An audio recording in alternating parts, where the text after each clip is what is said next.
ସକାଳ ବ୍ୟାୟାମ କରୁ କରୁ ମନକୁ ଆସିଥିଲା ଡାଲମା ଗୋଟେ କରିଥିଲେ କେମିତି ହୁଅନ୍ତା। ତ ମୁଁ ଘରକୁ ଆସି ପ୍ରଣାଳୀ ଆରମ୍ଭ କରିଦେଇଥିଲି। ପ୍ରଥମେ ଡାଲଚିନି ଆଉ ଜିରାକୁ ଗରମ କରି ତାକୁ ଗୁଣ୍ଡ କରି ନେବା।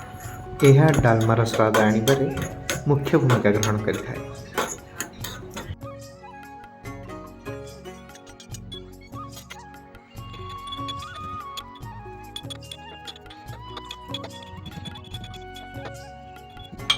ଡାଲଚିନି ଆଉ ଜିରା ଭଲ ଭାବେ ଗୁଣ୍ଡ ହୋଇଗଲା। ବର୍ତ୍ତମାନ ଆରମ୍ଭ କରିବା ଡାଲମା ପ୍ରଣାଳୀ।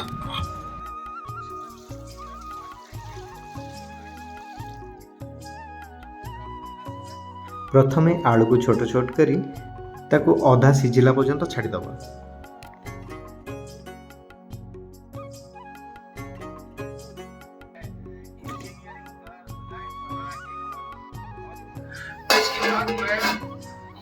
ଆଳୁ ଅଧା ସିଝିଲା ମଧ୍ୟରେ ବାକି ସବୁ ପରିବାକୁ କାଟି ମଧ୍ୟ ପ୍ରସ୍ତୁତି କରିଦେବା।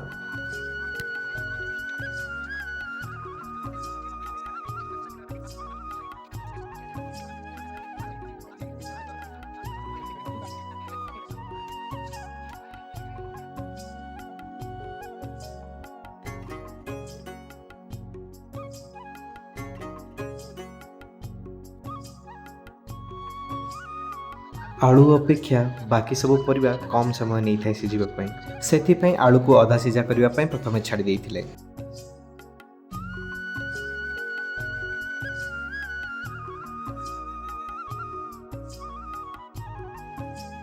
ମୁଁ ଏଥିରେ କଞ୍ଚା କଦଳୀ, ଆଳୁ, ବାଇଗଣ ଆଉ ବୋଇତାଳୁ ନେଇଛି। ଆପଣ ଚାହିଁଲେ ଅନ୍ୟାନ୍ୟ ଜିନିଷ ବି ଏଥିରେ ମିଶାଇ ପାରିବେ। ପରିବା କଟା ସରିଲେ କଞ୍ଚା କଦଳୀ ଆଉ ବାଇଗଣକୁ ପାଣିରେ ରଖିଦେବେ, ନହେଲେ ଇଏ କଳା ହେଇଯିବାର ବହୁତ ସମ୍ଭାବନା ଥାଏ। ଦେଖନ୍ତୁ ଆଳୁ ଆମର ଅଧା ସିଝି ଆସିଲାଣି। ବର୍ତ୍ତମାନ ଏଥିରେ କିଛି ହଳଦୀ ଗୁଣ୍ଡ ଆଡ୍ କରିବା।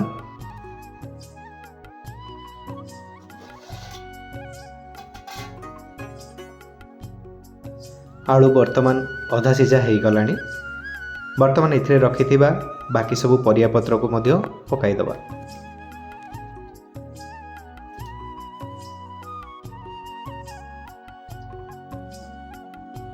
ଅଳ୍ପ କିଛି ଲୁଣ ଦେଇ ଆଉ କିଛି ସମୟ ପାଇଁ ସିଝିବା ପାଇଁ ଛାଡ଼ିଦେବା। କିଛି କଞ୍ଚା ଲଙ୍କା ଆଉ ଅଦାକୁ ବର୍ତ୍ତମାନ ହେମଦସ୍ତାରେ ଛେଚି ନେବା। କମନା ହେମଦସ୍ତାରେ ଛେଚିଲେ ତାର ଅଦାର ବାସ୍ନା ବହୁତ ଭଲ ଆସିଥାଏ।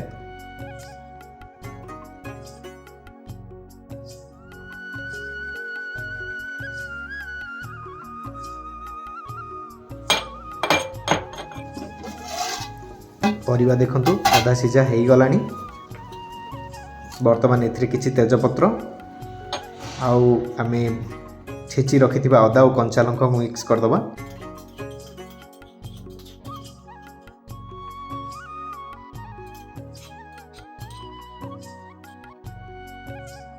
ବର୍ତ୍ତମାନ ଧୋଇ ରଖିଥିବା ଡାଲିକୁ ମିଶାଇ ଦେବା।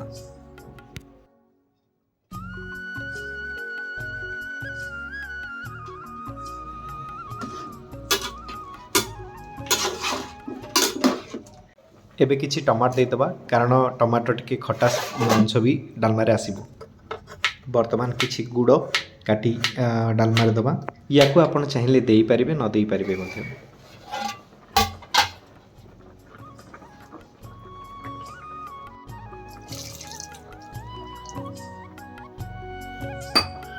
ବର୍ତ୍ତମାନ କିଛି ହେଙ୍ଗୁ ଏଥିରେ ଆଡ୍ କରିବା।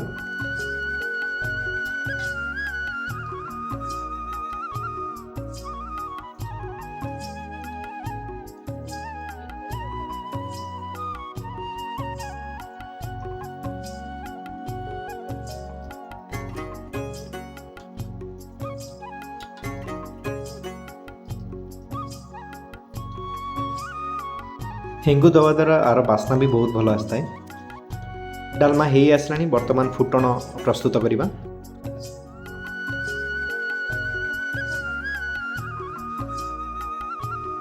ପଞ୍ଚ ଫୁଟଣ ସହ କିଛି ମରିଚ ଗୁଣ୍ଡ ବି ଏଥିରେ ଆଡ୍ କରିବା, ଯେଉଁଥିରେ ବି କଲର୍ ବହୁତ ଭଲ ଆସିବ।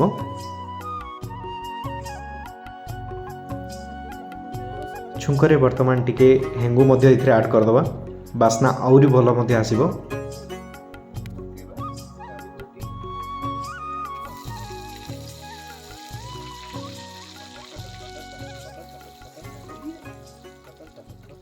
ଛୁଙ୍କ ପ୍ରସ୍ତୁତ ହୋଇଗଲା। ବର୍ତ୍ତମାନ ଆକୁ ଡାଲମାରେ ପକାଇଦେବା।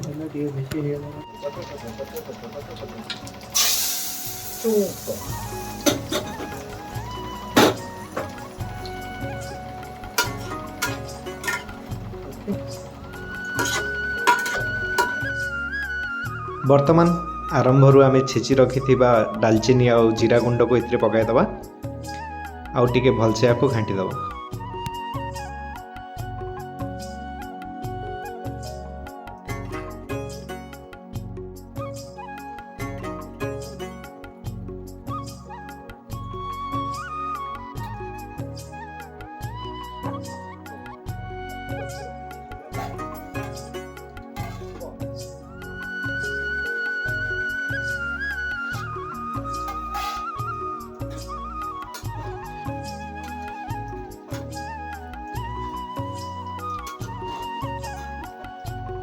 ଦେଖନ୍ତୁ ପ୍ରସ୍ତୁତ ହୋଇଗଲା ଆମର ଓଡ଼ିଶାରେ ଘରେ ଘରେ ପରିଚିତ ବାଡ଼ିଆ ଡାଲମା। ଆଉ ଘିଅ ଅନ୍ନ ସହିତ ଡାଲମା ଆପଣମାନଙ୍କୁ କେମିତି ଲାଗେ କମେଣ୍ଟରେ ନିଶ୍ଚିତ ଜଣାଇବେ।